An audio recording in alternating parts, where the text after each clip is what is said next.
अब देखो बेटा, अभी हमने जो फॉर्मूला का डिस्कशन किया यहाँ पर कि न्यू रेशो होता है बराबर ओल्ड माइनस सैक्रिफाइस के। अब आप देखो इसके बेसिस पे हम क्वेश्चन करेंगे। देखो बेटा, आपको क्वेश्चन किस तरह से एग्जाम में पूछा जाएगा। हमेशा बेटा आपको ये ओल्ड शेयर वही से दे के रखेगा, या तो सैक्रिफाइस भी वही से देगा या एक सैक्रिफाइस हमें कैलकुलेट करना पड़ेगा। यही दो सिचुएशन है इसकी। अब देखो, सबसे पहला केस जो मैंने डिस्कस किया है उस केस को हम इस तरह से समझ लेते हैं, जो हमने पिछली एग्जांपल यहां पर की थी। ये आपको बहुत काम आएगी इस फॉर्मूला को समझने में, इस केस को समझने में। देखो बेटा, मैं मान के चलता हूं ए और बी पार्टनर है जिनका रेशियो था 7:3। 7:3 का मतलब क्या हुआ बेटा? मीनस टोटल 10 हिस्से होते थे, जिसमें से 7 आउट ऑफ 10 ए को मिलते थे और 3 आउट ऑफ 10 बी को मिलते थे। और ये क्या कह रहे हैं, अब ये सी को एडमिट कर रहे हैं और सी को ये बोल रहे हैं हम सी को शेयर देंगे 3/7। ये क्वेश्चन में हमें वहीं से कह रहे हैं सी को 3/7 शेयर मिलेगा। ये न्यू पार्टनर है सी हमारा।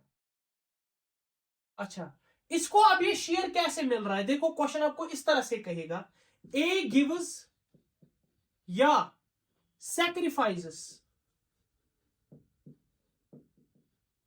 2/7 from his share, 2/7 from his share, and B gives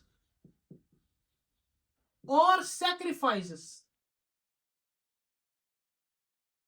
1/7 from his share। और क्वेश्चन आपको कहेगा कैलकुलेट न्यू रेशियो। इस तरह से बेटा आपको क्वेश्चन कहेगा। ए और बी जो पार्टनर्स थे उनका पहले का हिस्सा था 7:3 मीनस 7 आउट ऑफ 10 ए को मिलते थे, 3 आउट ऑफ 10 बी को मिलते थे। अब नए पार्टनर को ये दे रहे हैं 3/7। अच्छा, ए अपने शेयर में से 2/7 दे रहा है, बी अपने शेयर में से 1/7 दे रहा है। ये डायरेक्टली आपको क्वेश्चन में दे के है। ये वो वाला केस हुआ बेटा जहां पर आपको ओल्ड भी देकर है और सैक्रिफाइस भी देके है। आपको सिंपली क्या करना है, न्यू रेशियो कैलकुलेट करना है। देखो बेटा, इसको हम कैसे कैलकुलेट करते हैं। Is new share is equal to old minus sacrifice. अब देखो बेटा, ए का ओल्ड देखो क्या था, 7:3। पहले यही दो थे ना पार्टनर, मीनस ए ले रहा था 7/10। आउट ऑफ 10 इसको 7 हिस्से मिल रहे थे। इस तरह से इसको लिखना है। टोटल देखो कितना, 7 + 3 ये हो गया 10। इसको कितना मिला उसको ऊपर लिख लिया 7। माइनस हम इसमें से करेंगे सैक्रिफाइस। अब देखो बेटा, क्वेश्चन हमसे क्या कह रहा है, A gives 2/7 from his share. Means A अपने शेयर में से 2/7 देगा सी के लिए। मीनस अब हमें यहां पर 2/7 सब्ट्रैक्ट करना पड़ेगा। अब देखो बेटा, जब भी आपको बीच में प्लस या माइनस दिखे, इसके बहुत सारे तरीके हैं निकालने के, लेकिन सबसे इजी मेथड रहता है इसमें क्रॉस मल्टीप्लाई का। 7 × 7 हो गया 49। फिर बीच में माइनस का साइन, 10 × 2 हो गया 20। और नीचे 10 × 7 हो गया 70।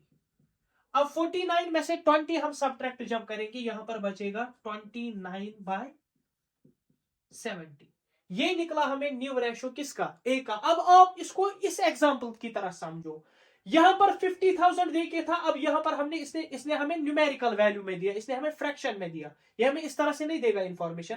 यहां पर 7/10, यहां पर 50,000। अच्छा, यहां पर इसका सैक्रिफाइस डायरेक्टली कह रहा था ए अपने शेयर में 10,000 देगा। यहां पर हमसे एक क्वेश्चन कह रहा है ए अपने शेयर में 2/7 देगा। फॉर्मूला तो सेम रही, कंसेप्ट तो सेम रहा, खाली चेंज क्या हुआ, ये नंबर्स में नहीं दिया है, ये फ्रैक्शन में दिया है। बाकी सेम वे में हमें कैलकुलेट करना है न्यू रेशियो। अब हमने क्या किया, फिर इसके बाद 7 × 7 = 49, 10 × 2 = 20, फिर 10 × 7 हो गया 70, 29/70 इसका न्यू शेयर है। इसी तरह से अब हम बी का न्यू शेयर कैलकुलेट करेंगे।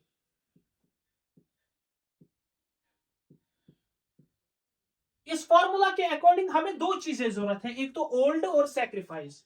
ओल्ड क्वेश्चन में दे क्या है, ये देखो बेटा 3/10। अगर 7/10 ये ले रहा है तो 3/10 किसका है, 3/10 बी का है। बी का ओल्ड शेयर है 3/10 क्योंकि 7:3 में ये बांट रहे थे हिस्सा। अच्छा, नए पार्टनर के लिए वो कितना दे रहा है 1/7। अब इस 1/7 को हम माइनस करते हैं।